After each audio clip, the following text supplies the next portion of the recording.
नमस्कार. आज आपण श्री संत ज्ञानेश्वर महाराज कृत हरिपाठ ऐकणार आहोत. जय जय राम कृष्ण हरी, जय जय राम कृष्ण हरी.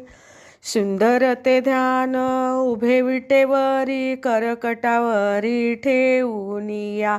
तुळसी हार गळा कासे पितांबर, आवडे निरंतर हेची ध्यान. मकर कुंडले तळपती श्रवणी, कंठी कौस्तुभ मणी विराजित. तुका म्हणे माझे हेची सर्व सुख, पाहीन श्रीमुख आवडीने.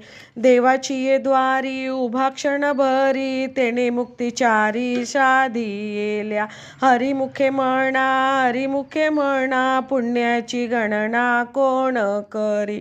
असोनी संसारी जिव्हे वेगू करी, वेदशास्त्र उभारी